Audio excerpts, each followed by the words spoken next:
If you ever make it big time, make sure you help those in need.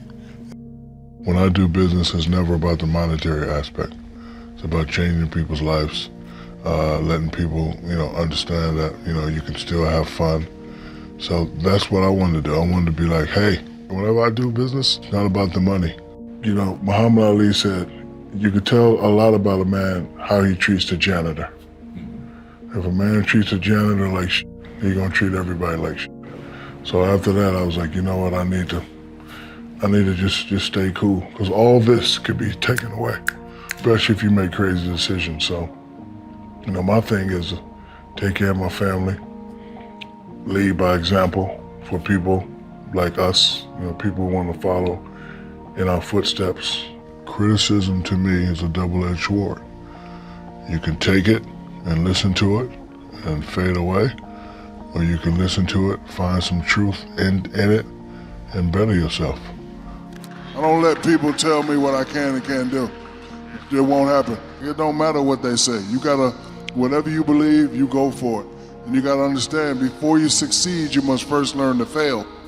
Like if you fail 1 or 2 times and you stop pursuing your dream, you ain't ready anyway. He told me, he said, you're rich, but I'm wealthy. Because I didn't know the difference.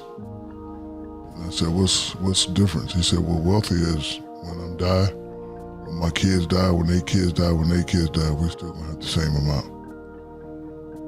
And I thought about that. Then I said, okay, how you do it? And he pulled out a piece of paper. After he said, it ain't about how much you make, it's about how much you keep. How many times we seen cats would get the bag with 100 and then they go blow it the same day, now they gotta get another 100. So he said, if you got $100, you save that. That's 50. He said, rich people will say, okay, I'm saving 50 and I'm doing that. But he said, the wealthy does this. You save that. This, ball out. House, chain, car, whatever you want, but 75. Save it, yeah. That's what he said. It took a lot of strong discipline, and I got touched up a few times, but only thing I could do is thank you. Like, I've been able to live how I want to live and do what I want to do because I listen. Like, his main thing, listen. Once I started listening, doors started opening up. My dream in high school was to make $8 million for 10 years. I was able to get $40 million my first contract, but because I listened and because I had that discipline, I ain't played basketball in 15 years, but I live a really, really good life. It's a shame that, 60% of professional athletes, after they're done, they have nothing. So then I said, okay, I don't want to be like the rest of these NBA players. I got to teach myself, because this is something that we don't know. Like, my family work paycheck to paycheck. We never had no money, but I had to get that Benz. I had to get my mom a Benz. Like, I just had to get that first. So after I spent that $1 million in a day, I sort of, educated myself. Yeah. And it's okay not to know nothing. So if you don't know nothing, you just ask questions. Yeah. So everybody I saw that was successful, how you do that? How you do that? How you do that? And the first book I bought was The Dummy's Guide to Starting Your Own Business. Everybody should get that book, because they give you all the answers on how to start a business, how to be successful, what to look for. So after that, I became a little more literate, but I still didn't know a lot.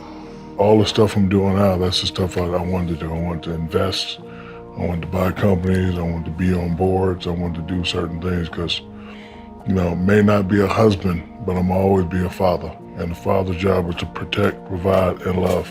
2 wonderful women that have given me beautiful, gorgeous children. I have to protect, and I have to provide, and I have to love for them forever. That's why I work so hard. I don't work for me. I got it all. I got to work for them. I got to work for my 6 babies.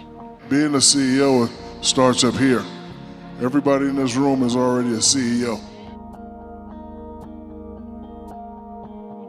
You don't have to own a business to be a CEO. Being a CEO is a mentality. If you have that mentality, if you have that belief, it will work. Of course, there's going to be some ups and downs. When I first started, sell 10,000 pair, 20,000 pair, 50,000 pair, and then it just kept going. So, I've been doing it since 95. So 95 to now, that's what, 30 something years, 400 million pair. And then I went to China and did the same thing.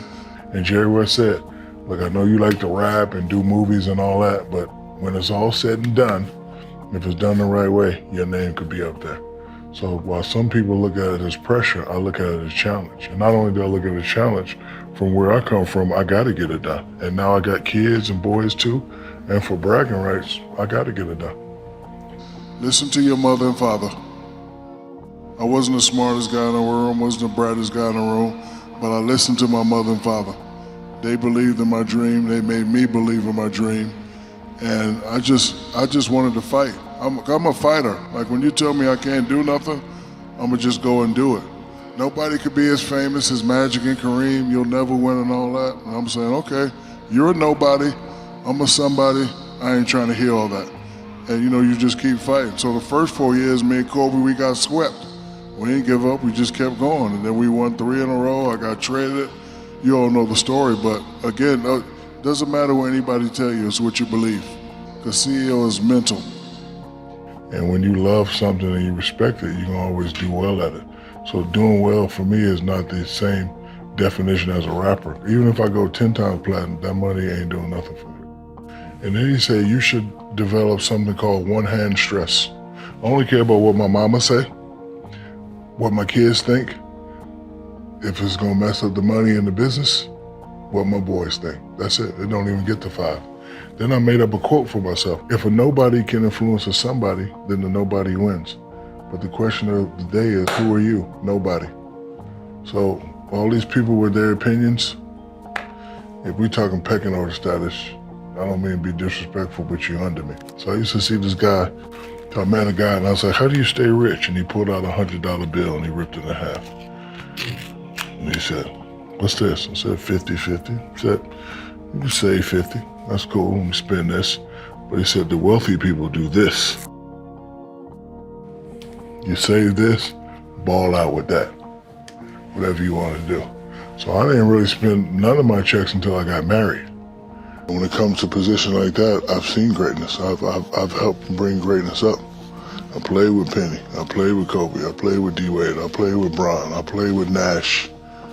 So I know what greatness is. So when I see somebody that has that, it's my job to push them. But again, when I say, oh, he's hating, nah, I don't have to hate, brother. Education is something that can never be taken away from you. You have to retire from basketball, you have to retire from NFL, you have to retire from being a rapper, you have to retire from being an actor. But if you don't have education while you're doing all that, you'll be one of those stories that we all know about.